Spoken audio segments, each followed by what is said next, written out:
Welcome back to our new video. ഇന്ന് നമ്മുടെ ചേട്ടൻ മോനി ചേട്ടനാണ്. ചേട്ടൻ്റെ ബോഡിയൊക്കെ ഭയങ്കര ടൈറ്റായിട്ട് ലോവർ ബാക്ക് പെയിൻ ഒട്ട് സഹിക്കാൻ വയ്യാതാണ് വന്നിരിക്കുന്നത്. അപ്പോൾ ഞാൻ നോക്കിയപ്പോൾ മസിൽസ് എല്ലാം വളരെയധികം ഹൈപ്പർട്ടോണിക്കാണ്, എക്സ്പെഷ്യലി ലോവർ ബാക്ക് മസിൽസ്. അപ്പോൾ നമ്മളിന്നത് റിലീസ് ചെയ്ത ആളെ സെറ്റാക്കി വിടുകയാണ്. എങ്ങനെയാണ് കൊണ്ട് ചേട്ടാ പെയിൻ എങ്ങനെയാണ്? ഒട്ടും വയ്യ, നടക്കാനും ഒന്നിനും വയ്യ. നമുക്ക് തെറാപ്പി കഴിഞ്ഞിട്ട് പെയിൻ എങ്ങനെ ഉണ്ടെന്നുള്ളത് റിവ്യൂ തരണം.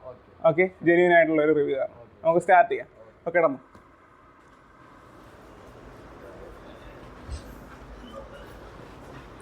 നമ്മുടെ ഇവിടെ ലംബാർ പോർഷനിൽ മസിൽസാണ് കൂടുതൽ പെയിനായിട്ട് വരുന്നത് അല്ലേ, ലോവർ ബാക്കിലല്ലേ. അപ്പോൾ നമ്മൾ ലോവർ ബാക്ക് ആദ്യം തന്നെ കപ്പ് വെച്ചിട്ട് നമുക്ക് ആ മസിൽസിനെ ഒന്ന് റിലാക്സ് ചെയ്യിക്കാനാണ് പോകുന്നത്. അത് കഴിഞ്ഞിട്ട് നീഡ്ലിങ് വേണ്ടി വന്നു കഴിഞ്ഞാൽ സ്പോട്ട് നീഡ്ലിങ് ചെയ്യും ഓരോ മസിൽസിൽ, എന്നിട്ട് ടെൻസ് ചെയ്ത് റിക്കവർ ചെയ്യും. അതാണ് നമ്മളിന്നിവിടെ ചെയ്യാൻ പോകുന്നത്. മിക്കവാറും കുറവില്ലെങ്കിൽ നമ്മൾ ഡൈനാമിക് കപ്പിംഗ് ചെയ്യുന്നതായിരിക്കും മിക്കവാറും. അത് കുറവില്ലാത്ത പക്ഷം മാത്രമേ ഡൈനാമിക് കപ്പിംഗ് കൊടുക്കുകയുള്ളൂ. അത് നമ്മുടെ ലോവർ ബാക്കിൻ്റെ മൂവ്മെൻറ്റ്സ് കൊടുത്ത് മസിൽസ് റിലീസ് ചെയ്യുന്ന ഒരു മെത്തേഡാണ്. അപ്പോൾ നമുക്ക് മെത്തേഡിലോട്ട് കടക്കാം. ഓക്കെ, നമ്മുടെ മോനി ചേട്ടൻ ഒരു ബോഡി ബിൽഡറും കൂടിയാണ്. 2019 മിസ്റ്റർ ട്രിവാൻഡ്രം, 2019 മിസ്റ്റർ കേരള എന്നീ ടൈറ്റിലുകളൊക്കെ കരസ്ഥമാക്കിയ ഒരു വ്യക്തിയും കൂടിയാണ്. Also he is the founder of bouncer team expandables. ഒരു ബൗൺസർ ആയതുകൊണ്ട് തന്നെ നല്ലൊരു ബോഡിയും നല്ലൊരു സ്ട്രെങ്തും നിലനിർത്തേണ്ടത് വളരെ അത്യാവശ്യമാണ്. അപ്പോൾ മോനി ചേട്ടൻ സ്ഥിരം നന്നായിട്ട് വർക്കൗട്ട് ചെയ്യുന്നൊരു വ്യക്തിയാണ്. അതുകൊണ്ട് കൂടിയാണ് പുള്ളീൻ്റെ ബോഡി ഇത്രയും ടൈറ്റ് ആയത്. നമ്മൾ നന്നായിട്ട് വർക്കൗട്ട് ചെയ്യുമ്പോൾ ശരീരം ടൈറ്റ് ആകുന്ന നോർമൽ ഒരു കാര്യമാണ്. പക്ഷേ സ്ട്രെച്ചിങ് ചെയ്താൽ അത്രയും ടൈറ്റ് ആവില്ല പെട്ടെന്ന്. നമുക്ക് കുറേ നാൾ ഫ്ലെക്സിബിലിറ്റി കീപ്പ് ചെയ്യാൻ പറ്റും. കപ്പിംഗ് ഇങ്ങനെ വെച്ച് ചെയ്ത് കഴിഞ്ഞാൽ പെയിൻ റിലീഫ് ഉണ്ടാകുന്നതായിരിക്കും. ആരും വീട്ടിൽ ട്രൈ ചെയ്ത് ഓരോ മസിലും പല ടൈപ്പിലായിട്ട് ടൈറ്റ് ആയിരിക്കുന്നത്. നമ്മൾ ഒരുപാട് സ്ട്രെയിൻ കുടിക്കുകയാണെങ്കിൽ പൊട്ടിപ്പോകാനുള്ള ചാൻസ് ഉണ്ട്. വേദന മാറിയ എത്ര ശതമാനം മാറി? 100-ൽ 60% മാറി. വ്യത്യാസമുണ്ട് നല്ല. ഇനി തടവ. ഓക്കെ ഫ്രണ്ട്സ്, നമ്മൾ അടുത്തതായിട്ട് ചെയ്യാൻ പോകുന്നത് സ്ലൈഡ് കപ്പിംഗ് ആണ്. കാരണം എന്ന് വെച്ച് കഴിഞ്ഞാൽ ഇത് വലിയ ഗ്രൂപ്പ് ഓഫ് മസിൽസ് എല്ലാം ടൈറ്റ് ആയിട്ട് ഇരിപ്പുണ്ട്. അപ്പോൾ നമ്മൾ ഫസ്റ്റ് സെക്ഷൻ ചെയ്തതിലൂടെ ഒരു 60% ഓഫ് റിലീഫ് കിട്ടിയിട്ടുണ്ട്. അപ്പോൾ നമ്മളിനി 100-ലോട്ട് എത്തിക്കാനായിട്ട് സൈഡ് കപ്പിംഗ് ആണ് ചെയ്യുന്നത്. ഓക്കെ, കപ്പിങ്ങിൽ തന്നെ ഒരുപാട് ടൈപ്പ് വേരിയേഷൻ ഉണ്ട്.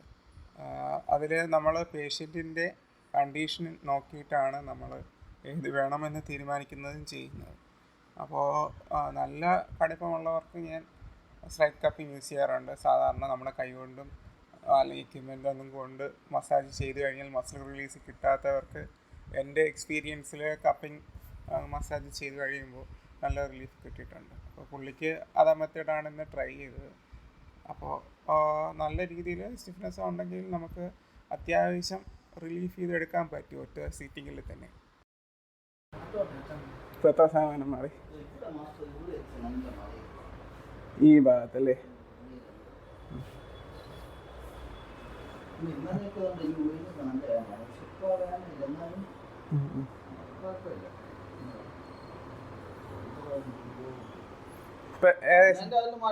എത്ര ശതമാനം മാറി? ഇപ്പം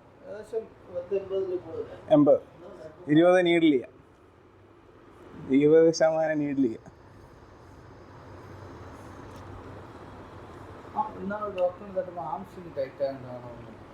എല്ലാം ടൈറ്റാണ്, ഹാംസ്ട്രിങ് മാത്രമല്ല എല്ലാം ടൈറ്റാണ്. ഒരു ദിവസം വന്നാൽ സെപ്പറേറ്റ് ആയിട്ട് ഉടയ്ക്കാം, അല്ല ഓരോ പാർട്ടായിട്ട് ഉടയ്ക്കാൻ പറ്റും. ബ്രോയുടെ ശരീരം ഇത്രയും ടൈറ്റ് ആയതുകൊണ്ട് എല്ലാം കൂടി ഒരുമിച്ച് നടക്കില്ല.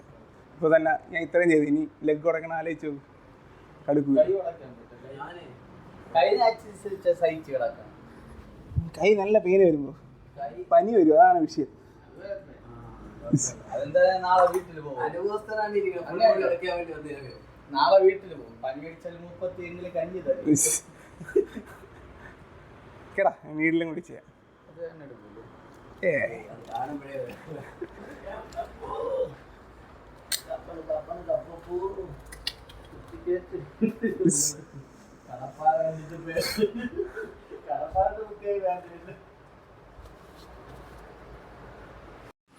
കോട്രാട്ടസ് ലംബോർ എന്ന് പറയുന്ന ക്യൂഎൽ മസിൽസ് നമ്മുടെ 12th റിബ്സിലും അതുപോലെ തന്നെ ലംബാർ വെട്രിബയിലും പെൽവിക്കിലെ ബോണിലും വന്ന് കണക്റ്റ് ആകുന്ന ഒരു മസിലാണ് ക്യൂഎൽ മസിൽ എന്ന് പറയുന്നത്. ക്യൂഎൽ മസിൽ ടൈറ്റ് ആയി കഴിഞ്ഞാൽ നമുക്ക് ലോവർ ബാക്ക് പെയിൻ ഉണ്ടാകാനുള്ള ചാൻസ് ഉണ്ട്.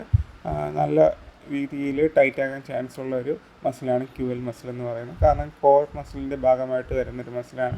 നമ്മൾ ഓവറായിട്ട് വെയിറ്റ് ട്രെയിനിങ് ചെയ്യുക, അതുപോലെ തന്നെ സ്ട്രെച്ചസ് ചെയ്യാതെ ഇരുന്ന് കഴിഞ്ഞാൽ ക്യൂഎൽ മസിൽ ടൈറ്റ് ആവും.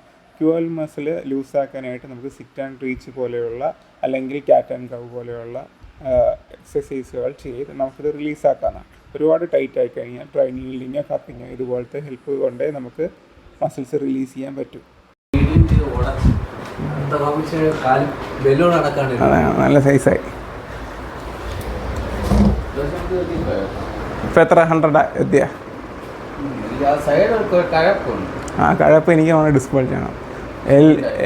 L1 L2 ആണെന്നൊരു സംശയമുണ്ട്. ഇതാണ് L2 L3 ആയിരിക്കും പോകണം. ബെൻഡായാലും ഡിസ്ക് L2 L3 ചിലപ്പോൾ ചെറിയ ബൾജ് ഉണ്ടാവും. അത് നമുക്ക് ഇതിലൊന്നും ചെയ്യാൻ പറ്റില്ല.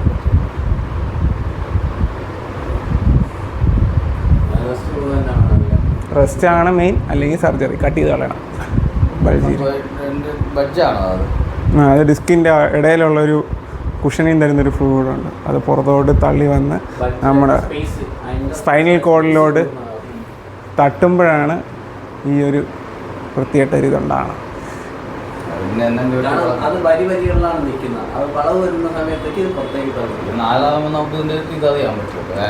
ഇത് അന്ന് ഡിസ്ക് ബൾജ് ആയത് ഏത് ഡിസ്കാണെന്ന് വേണ്ട.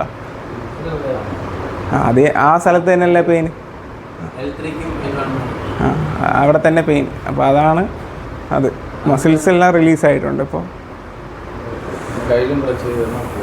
കൈ ഡെൽറ്റോയോട് സ്റ്റാർട്ട് ചെയ്യാം ഫസ്റ്റ്. ഡിസ്ക് ബൾജുള്ള ഒരുപാട് വ്യക്തികൾ നമുക്ക് ക്ലിനിക്കിൽ വരുന്നുണ്ട്. നമുക്ക് ഒറ്റയടിക്കൊന്നും മാറ്റിയെടുക്കാൻ പറ്റുന്ന ഒരു ഇഷ്യൂ അല്ല ഡിസ്ക് ബൾജ് അല്ലെങ്കിൽ ഡിസ്ക് സ്ലിപ്പ് എന്നൊക്കെ പറയുന്ന അവസ്ഥ. അതിന് ലോങ് ടൈം ആയിട്ടുള്ള തെറാപ്പി സെക്ഷനും അതുപോലെ തന്നെ എക്സസൈസ് സെഷനും വേണ്ടി വരും. നമുക്ക് തൽക്കാലം ഒരു റിലീഫ് ഉണ്ടാക്കി കൊടുക്കാൻ പറ്റും. ഇപ്പോൾ ഉള്ള കഠിനമായ വേദനയിൽ നിന്ന് നല്ലൊരു റിലീഫ് ഉണ്ടാക്കി കൊടുക്കാൻ പറ്റും. അത്രയേ ഉള്ളൂ. ബാക്കി കോബ്ര സ്ട്രെച്ചും ഒരുപാട് തെറാപ്പി എടുക്കുമ്പോൾ നമുക്ക് റിവേഴ്സ് ചെയ്തെടുക്കാൻ പറ്റുന്നതാണ്. അതെ, സ്ട്രെച്ച് മാർക്ക് എണീറ്റ് നോക്ക്.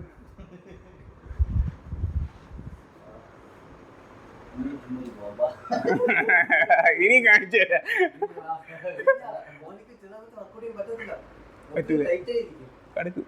വേറൊരു സാധനമുണ്ട് ഇവിടെ വരാതെ നിറക്കിയ കട്ടപ്പ. അതിന് ഇതൊന്നും പറ്റൂല. ഞാൻ ഈ പുറത്തുനിന്ന് കൊണ്ടുവരേണ്ടി വരും.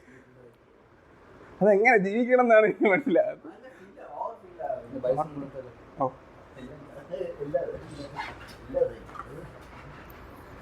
കോമൺലി എല്ലാവർക്കും ഡെൽറ്റോയിഡ് ഭയങ്കര ടൈറ്റ് ആയിരിക്കും. ഈ സ്ട്രെച്ച് ചെയ്യുകയോ അല്ലെങ്കിൽ തെറാപ്പി സെക്ഷൻ എടുക്കുന്നതായിരിക്കും ഡെൽറ്റോയിഡ് റിലീസ് ചെയ്യാൻ ഏറ്റവും നല്ലത്. ഓക്കെ അല്ലേ?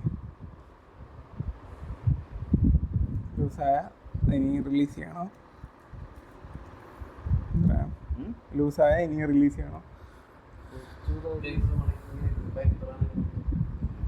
അതൊന്നും നടക്കില്ല. അതൊന്നും ഒറ്റ സ്റ്റെപ്പിലൊന്നും നടക്കുന്നത്. ഷോൾഡർ ഇത്രയും വലുതായതുകൊണ്ട് പോകൂല. നിങ്ങളുടെ ബോഡി കമ്പയർ ചെയ്ത് വെച്ച് നോക്കുമ്പോൾ ഷോൾഡർ ഇത്തിരി ഉള്ളതുകൊണ്ട് ലുക്കുണ്ട്. അതെ, ഇതും കൂടി ചെയ്തിട്ട് ഞാൻ ഒന്ന് ബൈസെപ്സ് തറയി തരാം. മോനിച്ചേട്ടൻ ആദ്യമായിട്ടാണ് തെറാപ്പി എടുക്കാൻ വരുന്നത്. അപ്പോൾ പുള്ളിക്ക് വലിയ അറിവില്ല. അപ്പോൾ നമ്മൾ എല്ലാം ഇൻട്രൊഡ്യൂസ് ചെയ്തും കൊടുക്കുകയാണ്. അപ്പോൾ പുള്ളിക്ക് എല്ലാം ഇഷ്ടപ്പെടുന്നുണ്ട്. പുള്ളിക്ക് വളരെയധികം നല്ല വ്യത്യാസം വരുന്നുണ്ട് ഓരോ സെക്ഷൻ കഴിയുമ്പോൾ തന്നെ. പുള്ളി വളരെയധികം ഇമ്പ്രസ്ഡ് ആണ്. പുള്ളീൻ്റെ അതുപോലെ തന്നെ ഓവർ ടൈറ്റാണ്. എന്നെക്കൊണ്ട് ചെയ്യാൻ പറ്റുന്നത് മാക്സിമം ചെയ്യുന്നുണ്ട്. നമുക്കൊരു ലിമിറ്റിൽ കൂടുതൽ ചെയ്യാൻ പറ്റില്ല. കാരണം എന്ന് വെച്ച് കഴിഞ്ഞാൽ മസിൽസൊക്കെ ടിയർ ആകാനോ അല്ലെങ്കിൽ മസിലൊക്കെ ഇഞ്ചുറി ആകാനുള്ള ചാൻസ് കൂടുതലാണ്. നമ്മൾ ഓവറായിട്ട് ബലം കൊടുത്തൊക്കെ ചെയ്ത് നമുക്കൊരു ലിമിറ്റിൽ ഓരോരുത്തരുടെ കണ്ടീഷൻ മനസ്സിലാക്കി അവരുടെ പെയിൻ ടോളറൻസും അങ്ങനെ ഒരുപാട് കാര്യങ്ങൾ മനസ്സിലാക്കിയാണ് ചെയ്യുന്നത്. നോക്കി നോക്കൂ ബ്രോ. നിങ്ങളുടെ ശരീരമല്ലേ, എനിക്ക് നിങ്ങളുടെ കൈ വെച്ച് ആക്കി നോക്കാൻ പറ്റും. തൊട്ട് നോക്കണമല്ല, നിങ്ങൾ മൂവ്മെൻറ്റ് ചെയ്ത് നോക്കുമ്പോൾ നേരത്തെ പിടുത്തമുണ്ടോ, ഫ്രീ ആയിട്ട് പോകണ്ടോ, ഫ്രീ ആയിട്ട് പോകണ്ടോ. പിടിച്ച് നോക്കാൻ മസിലല്ലേ, മസിൽ കല്ലായിട്ട് ഇരിക്കുള്ളൂ. അപ്പോൾ ഫാറ്റ് പോലെ ഇരിക്കില്ല. നേരത്തെ നിങ്ങൾ വന്നപ്പോൾ എൻ്റെ ഒരു ഊഹത്തിൽ ഇപ്പോൾ നിങ്ങൾക്ക് ഇത്രേ ആകുന്നുണ്ട്, ഇത്രേ വരുവുള്ളായിരുന്നു തോന്നുന്നു അല്ലേ വന്നപ്പോൾ. ഇപ്പോൾ ഇത്രേ ആകണുണ്ട്. അതാണ് ആ കൈ, രണ്ട് കൈ വെറുതെ തളർത്തിയിടുമ്പോൾ എത്രയും സ്ട്രെച്ച് ആകുന്നുണ്ടോ, അതാണ് വ്യത്യാസം. അല്ല നമുക്കിത് മസിലല്ലേ, വെള്ളം പോലെ ആക്കാൻ പറ്റില്ല. ഇതുപോലെയുള്ള തെറാപ്പി സെക്ഷൻ എടുക്കുമ്പോൾ ഞാൻ ഉറപ്പ് വരുത്തുന്ന നമ്മുടെ പേഷ്യൻറ്റിന് ഫ്ലെക്സിബിലിറ്റി, മൊബിലിറ്റി ഇൻക്രീസ് ആവുന്നുണ്ടോ എന്നുള്ളതാണ്. അല്ലാതെ നമ്മുടെ മസിൽസ് ഒരിക്കലും വെള്ളം പോലെ ആക്കാൻ പറ്റില്ല. പിന്നെ മസിൽ നോട്ട് നമുക്ക് ക്ലിയർ ചെയ്യാൻ പറ്റും. മസിൽസ് നമുക്ക് വർക്കൗട്ട് ചെയ്യുമ്പോൾ പർട്ടിക്കുലറായിട്ട് പെയിൻ തോന്നുകയോ അങ്ങനെയൊക്കെ ഉള്ളപ്പോഴാണ് നമ്മളത് ട്രെയിനിങ്ങിലൂടെ റിലീസ് ചെയ്ത് ഫ്രീ ആക്കുന്നത്. അങ്ങനെ നമുക്ക് ഈ തെറാപ്പി എടുക്കുന്നതിലൂടെ നമുക്ക് മസിൽ വോളിയം ഇൻക്രീസ് ചെയ്യാൻ പറ്റും, അതുപോലെ സ്ട്രെങ്ത് ഇൻക്രീസ് ചെയ്യാൻ പറ്റും. അങ്ങനെ ഒരുപാട് ബെനിഫിറ്റുള്ള സെക്ഷൻസാണ് നമ്മളിവിടെ ചെയ്തു കൊടുക്കുന്നത്. അപ്പോൾ താല്പര്യമുള്ളവർ കോൺടാക്റ്റ് ചെയ്യുക. അതുപോലെ തന്നെ നമ്മുടെ ചാനൽ സബ്സ്ക്രൈബ് ചെയ്യാനും ലൈക്ക് ചെയ്യാനും ഷെയർ ചെയ്യാനും ആരും മറക്കരുത്. ഒരുപാട് ഇതുപോലത്തെ നല്ല വീഡിയോസ് തീർച്ചയായിട്ടും ഞാൻ ചെയ്യുന്നതാണ്. ഓക്കെ ഫ്രണ്ട്സ്, നമ്മുടെ തെറാപ്പി സെക്ഷൻ കഴിഞ്ഞിരിക്കുകയാണ്. ഇപ്പോൾ മോനിച്ചേട്ടൻ്റെ ഡെൽറ്റോയുടെ എല്ലാ പോർഷനും ചെയ്തിട്ടുണ്ടായിരുന്നു. ട്രൈസ്, ബൈസ്, അതുപോലെ തന്നെ ലോവർ ബാക്ക് നമ്മൾ റിലീസ് ചെയ്തിട്ടുണ്ടായിരുന്നു. ലോവർ ബാക്കിൽ മാത്രമേ, കുറച്ച് സ്പോട്ടിൽ മാത്രമേ ഡ്രൈ നീഡ്ലിംഗ് ചെയ്യേണ്ടി വന്നുള്ളൂ. ബാക്കി എല്ലായിടത്തും ഡൈനാമിക് കപ്പിംഗ് യൂസ് ചെയ്തും ഫോം റോളിംഗ് ചെയ്തുമാണ് നമ്മൾ റിലീസ് ചെയ്തത്. അപ്പോൾ ചേട്ടൻ്റെ എങ്ങനെയുണ്ട് ഇപ്പോൾ? കൈയൊക്കെ എല്ലായിടത്തും എത്തുന്നില്ലേ? നേരത്തെ കൈയൊന്നും മാക്സിമം മുഖത്ത് എത്തില്ലായിരുന്നു, ഇപ്പോൾ നല്ല രീതിയിൽ എത്തുന്നുണ്ട്. ബോഡി ഫുള്ള് ഓവറോൾ ഒരു ചേഞ്ച് ഉണ്ട്.